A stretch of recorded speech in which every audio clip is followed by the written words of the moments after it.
Hello everyone. It's day 24, and today I have March 27th Indian Express newspaper, the editorial page, and the first important article that is written on this page is about how Delhi talks to world.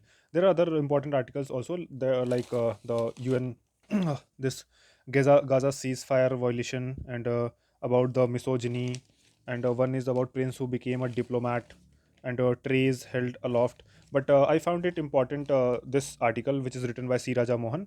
So let us see what this article is about to say. So, Indian government's foreign policy lexicon is becoming more self-assured.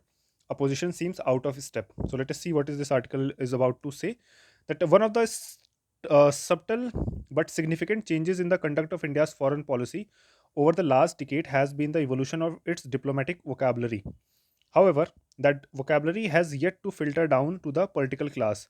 The sharp political polarization in the country delays the emergence of a new and widely accepted diplomatic lexicon that is necessary for India, which is rising on the global stage.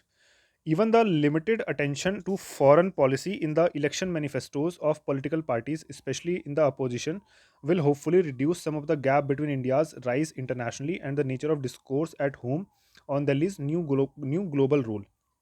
So it's a subjective capacity to seize the new objective international possibilities will depend on recognizing the positive change in its relative and absolute position in the international system. Prime Minister Narendra Modi frequently talks about India's emergence as the third largest economy in the next few years. India is on the course towards that goal. So there is a little political gain for the opposition in quibbling about this prospect and questioning the data. Instead of dissing India's rise, an idea that enthuses large part of society, the opposition should take at least some credit for this for the transformation. Major political parties, including the regional ones, have, after all, been part of various coalition governments since 1991 that steered India on the upward trajectory. Yet, there is resistance in many quarters of the political class to thinking of India as a major power. In fact, many leaders and intellectuals insisted that India either cannot or should not become a major power.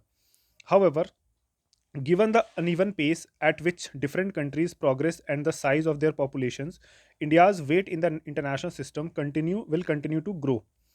What the opposition could do is remind the nation that India will remain a distant third to US and China, and there are gigantic tasks at hand to reduce that gap. Years of self perception as a weak and vulnerable nation constrained India's ambitions and constructed a diplomatic language that tended to be a defensive, defiant, and passive aggressive. As Delhi recognizes and responds to its changing position, India's foreign policy lexicon has begun to move towards greater self assurance. In the all consuming debate on the India US nuclear deal in the mid 2000s, many had insisted that Delhi would lose its strategic autonomy if it moves closer to the US. Although India has not bought a single nuclear reactor from the US, Delhi is now closer than ever to Washington. But as India's economy has grown, its diplomatic language has become ever more self confident. While the new language of assertion enthralls many nationalists, others worry about Delhi emulating Beijing's counterproductive wolf warrior diplomacy. How Delhi talks to the world has clearly changed. It is increasingly unabashed in its emphasis on national interest and global ambitions. It has avoided so far the dangers of looking too aggressive. Thinking of India as the third largest economy, which also has the third largest armed force and fourth largest defense budget, does not square with the idea of strategic autonomy. It is an idea inherited from the era of post colonial insecurity and the persistent anxiety about being hustled into unwanted decisions by major powers. But when you are a major power in your own right, your autonomy inevitably expands. Even so, there is no such things as absolute strategic autonomy. Not even the US has total freedom of action. India's growing aggregate power also brings greater responsibilities and opportunities to shape and maintain regional and global order. It demands a different diplomatic language. It is no surprise that references to strategic autonomy have declined over the last decade and been replaced by references to India as leading power, Vishwamitra, net security provider, first responder to regional crisis, minilateralism, interoperability, and global public goods.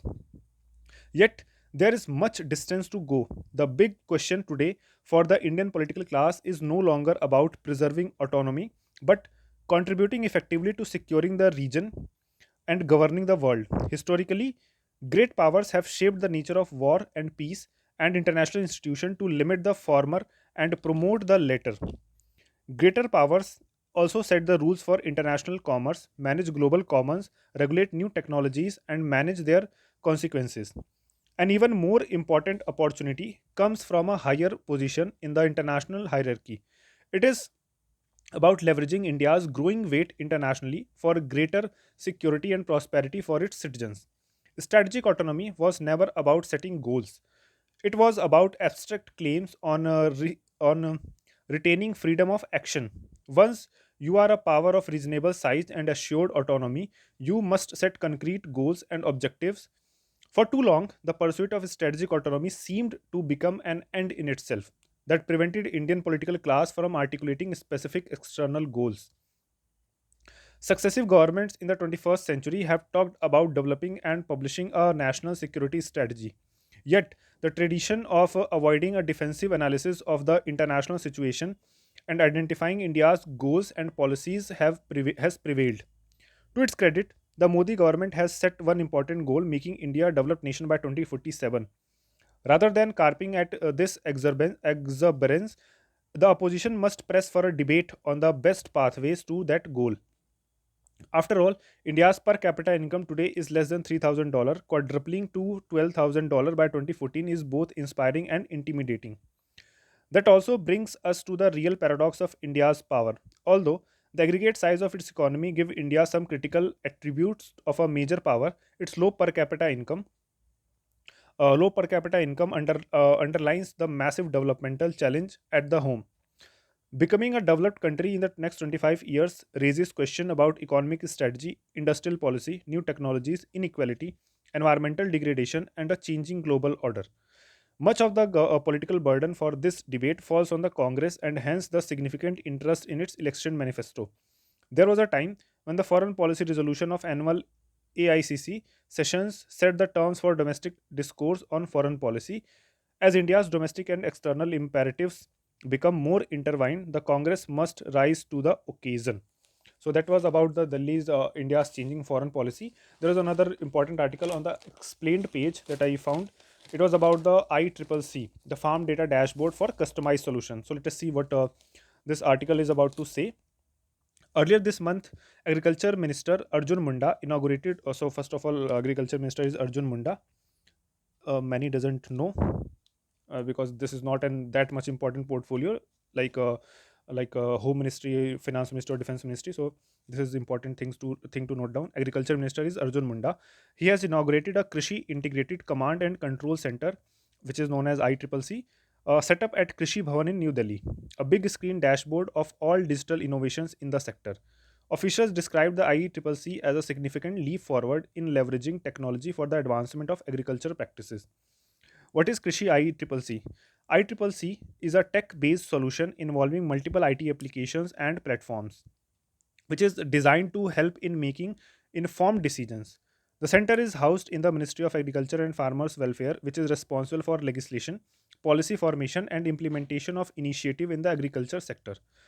The uses state of the art technology such as artificial intelligence, remote sensing, and geographical information systems to collect and process large amounts of granular data on temperatures, rainfall, wind speed, crop yield, and production estimation, and presents it in graphical format. So, what do you get as the visual output? On 8 large 55-inch LED screens installed at the ICCC, you can see information on crop yields, production, drought situation, cropping patterns, geographic region wise and year wise in map, timeline, and drill down views.